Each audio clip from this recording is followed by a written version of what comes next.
Okay student, तो अब आपके एग्जामिनेशन का बहुत इंपॉर्टेंट टॉपिक आ गया और जिसको हम लोग कहते हैं हेनरी लॉ।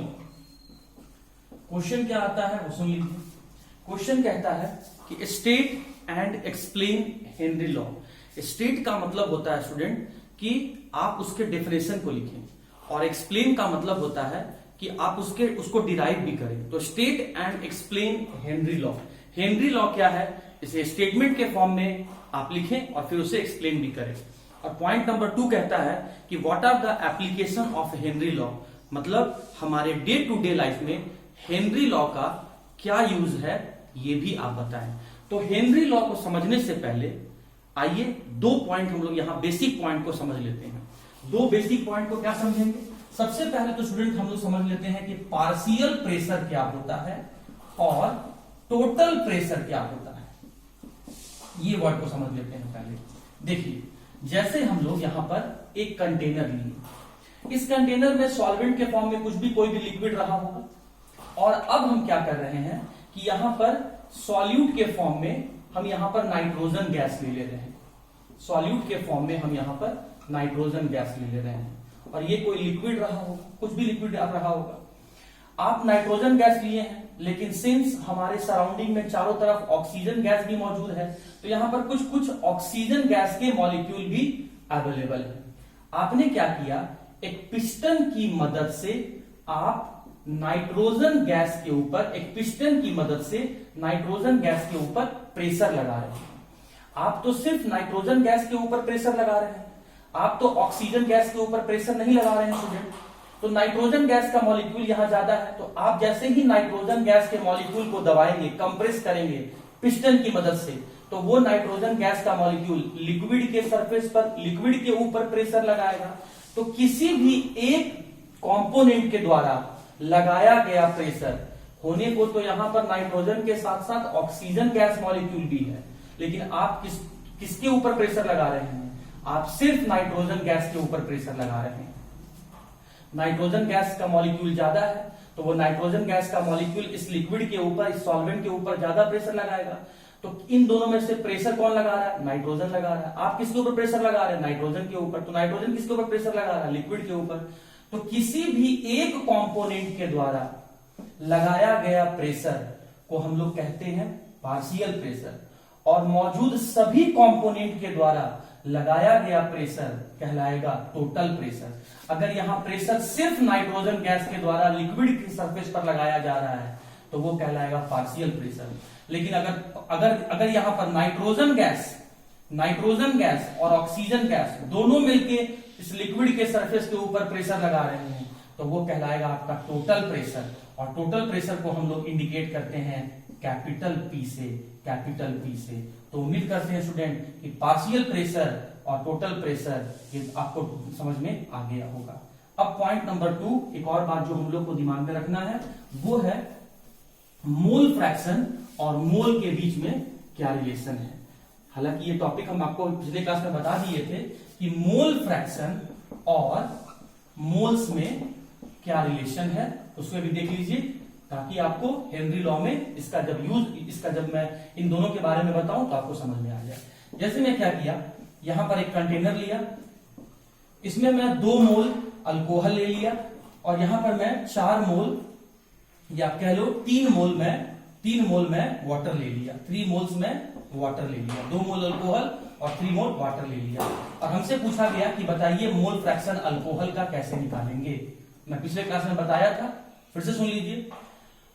जिसका भी मोल फ्रैक्शन निकालना है पहले उसका मोल लिखो। किसका मोल फ्रैक्शन निकालना है? अल्कोहल का।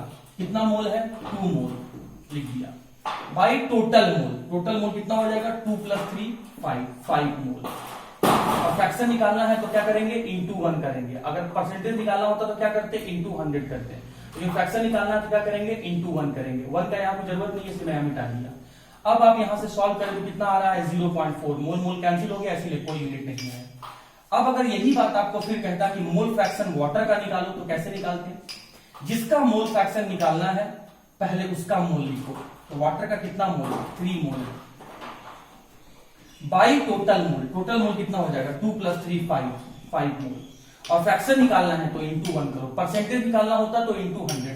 फ्रैक्शन निकालना है तो इंटू 1 से मल्टीप्लाई करेंगे, वैल्यू सेम रहेगा इसलिए इसको हटा दिया गया।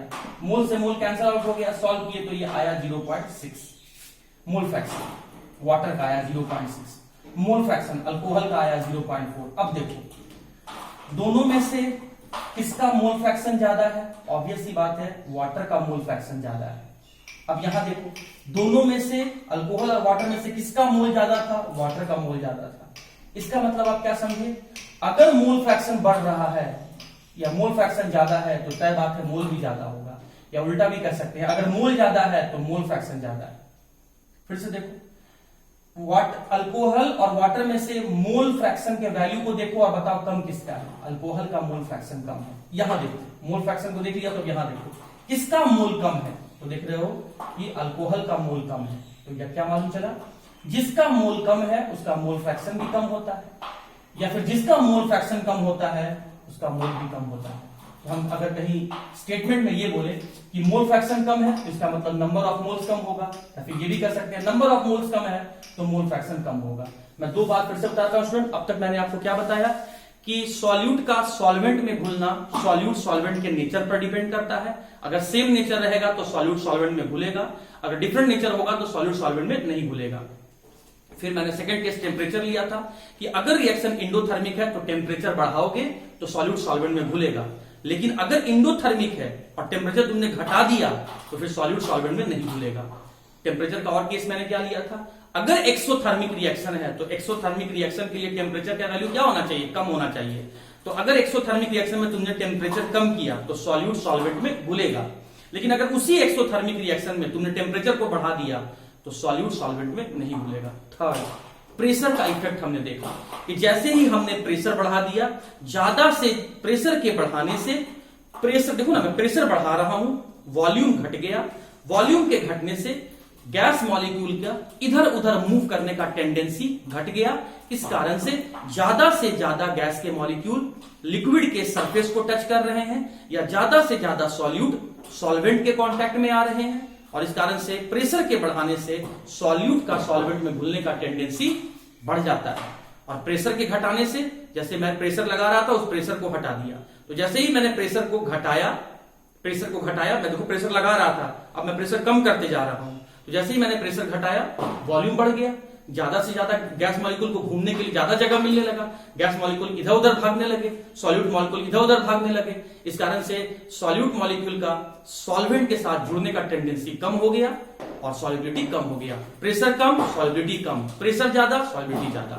उसके बाद मैं क्या बताया, जैसा जैसा मोल फ्रैक्शन वैसा वैसा मोल बढ़ रहा है, मतलब मोल फ्रैक्शन बढ़ रहा है, या उल्टा भी कर सकते हो कि मोल फ्रैक्शन बढ़ रहा है तो मोल भी बढ़ रहा है। एक कंपोनेंट के द्वारा लगाया गया प्रेशर, इसे कहते हैं पार्शियल प्रेशर। सभी कंपोनेंट के द्वारा लगाया गया प्रेशर, इसे कहते हैं टोटल प्रेशर। और प्रेशर का सॉल्युबिलिटी के साथ क्या रिलेशन है कि प्रेशर बढ़ाने से सॉल्युबिलिटी बढ़ जाता है, प्रेशर घटाने से सॉल्युबिलिटी घट जाता है। मतलब pressure is directly proportional to solubility. अब आइए समझते हैं स्टूडेंट हम लोग हेनरी लॉ क्या होता है।